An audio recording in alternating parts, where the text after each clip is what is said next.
കേരളത്തിലെ കോൺഗ്രസ് നേതൃത്വം അതിജീവിതകൾക്കൊപ്പമല്ലെന്ന് മന്ത്രി എം.പി. രാജേഷ് ആരോപിച്ചു. തിരഞ്ഞെടുപ്പിന്റെ ഒന്നാം ഘട്ടത്തിൽ അതിജീവിതകൾക്കെതിരെ നിലപാട് പ്രഖ്യാപിച്ചത് UDF കൺവീനറാണെങ്കിൽ രണ്ടാം ഘട്ടത്തിൽ അതിജീവിതയുടെ നിലപാട് തള്ളിപ്പറഞ്ഞത് KPCC പ്രസിഡന്റാണെന്ന് മന്ത്രി കുറ്റപ്പെടുത്തി. ഇതോടെ ഇവരുടെ ഉള്ളിലിരുപ്പ് മനസ്സിലായി.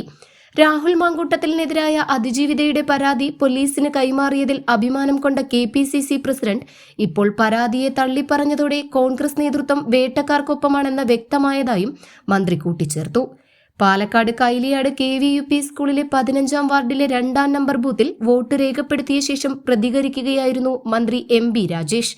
ഈ തിരഞ്ഞെടുപ്പിൽ LDF അഭിമാനകരമായ വിജയം നേടുമെന്നും അദ്ദേഹം പ്രത്യാശ പ്രകടിപ്പിച്ചു. തെരഞ്ഞെടുപ്പിന്റെ ഒന്നാം ഘട്ടത്തിൽ ഈ അതിജീവിതകൾക്കെതിരായിട്ടുള്ള നിലപാട് പ്രഖ്യാപിച്ചത് UDF കൺവീനറാണ്. രണ്ടാം ഘട്ടത്തിൽ KPCC പ്രസിഡന്റ് പറഞ്ഞിരിക്കുന്നത്. ഇവരുടെയൊക്കെ ഉള്ളിലിരിപ്പ് എന്താണ് എന്നാണ് പുറത്തു വരുന്നത്. നോക്കൂ, ഒരു അതിജീവിതയുടെ പരാതിയെ പോലീസിന് ഞങ്ങൾ കൈമാറി എന്നത് അഭിമാനപൂർവ്വം പറഞ്ഞു നടന്നവരാണ് ഇവര്. ഇപ്പൊ അവര് നിലപാട് മാറ്റി. യഥാർത്ഥത്തിൽ ഇവരാരുടെ കൂടെയാണ് നിൽക്കുന്നത് എന്നുള്ളതാണ്. വേട്ടക്കാർക്കൊപ്പം ഓടുകയാണ് കേരളത്തിലെ കോൺഗ്രസ് നേതൃത്വം ചെയ്യുന്നത്. അതാണ് UDF കൺവീനറുടെയും ഇപ്പോൾ KPCC പ്രസിഡന്റിന്റെയും പ്രസ്താവന കാണിക്കുന്നത്. ഇവരല്ലേ പറഞ്ഞത് ഞങ്ങൾക്കൊരു പരാതി കിട്ടി, കൂടെ ഞങ്ങൾ കൈമാറി.